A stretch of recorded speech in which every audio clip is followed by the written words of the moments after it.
हरे कृष्णा। झिंझोली यात्रा के आज आखिरी दिन, बस अभी वापस मठ की ओर निकलने वाली है।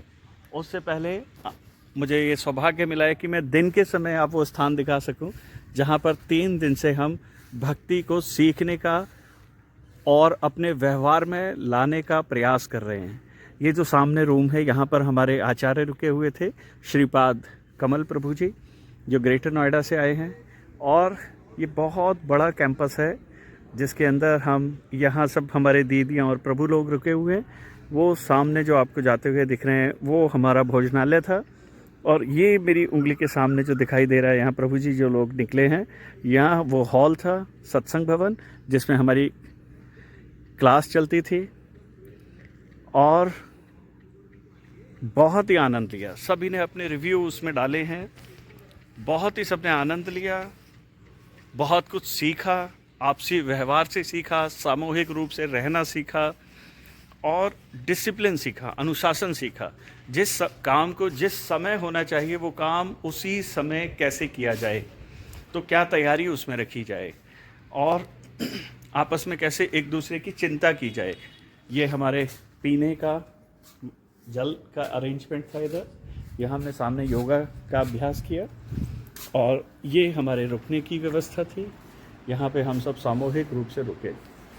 तो ये छोटी छोटी सी चीज़ें जो हम अपने नॉर्मल ज़िंदगी में महसूस नहीं कर पाते हैं, उसका आनंद नहीं ले पाते हैं, उनको समझ नहीं पाते हैं, वहाँ ये एक साथ रहना, एक साथ इतने सब लोगों का सोना, जो भी कथाएं करके आए हैं उन कथाओं का फिर आपस में विचार विमर्श करना, उस पर डिस्कस करना, ताकि और अच्छे से वो समझ आए। गीता के सूत्र, उपदेशामृत हमने पढ़ा, गीता के चैप्टर 4 को हमने डिटेल से समझा श्रीपाद कमल प्रभु जी से। श्रीपाद नीरज प्रभु जी बहुत अच्छे से समझाते हैं, क्योंकि उन्होंने इतना अच्छा हमारा बेस बनाया हुआ है गीता को लेकर के कि तभी हमें कहीं से भी गीता में कुछ पूछा जाए तो उसे हम समझ सकते हैं और कुछ हद तक समझा भी सकते हैं।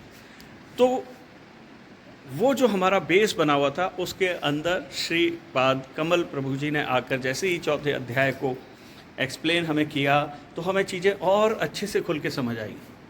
प्रभु जी को बहुत अच्छा एक्सपीरियंस है, उनका बहुत अच्छा पकड़ है गीता के पूरी गीता के ग्रंथ को कहीं से भी उठा लीजिए, वहीं से वो समझाना शुरू कर देंगे, कोई सोचने की आवश्यकता नहीं। बहुत अच्छी, और हम बहुत सौभाग्यशाली हैं कि हमें इतने अच्छे हमारे आचार्यों के, हमारे वैष्णवों के साथ यहाँ रहने का, उनके साथ प्रवास करने का हमें मौका मिला और बार बार इस स्थान पर आने का मन करता है।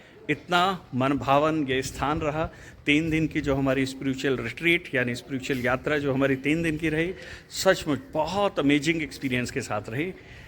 कभी मौका लगा तो फिर दोबारा ऐसी यात्राओं में जाने का प्रयास रहेगा।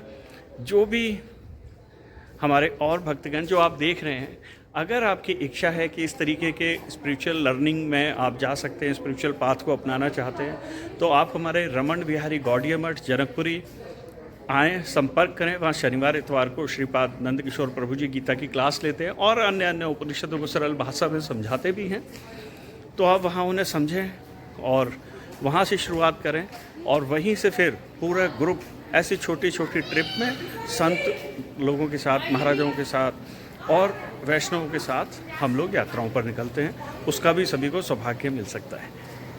श्री गौर प्रेमानंदे हरि हरि बोल। वृंदावन बिहारी लाल की जय।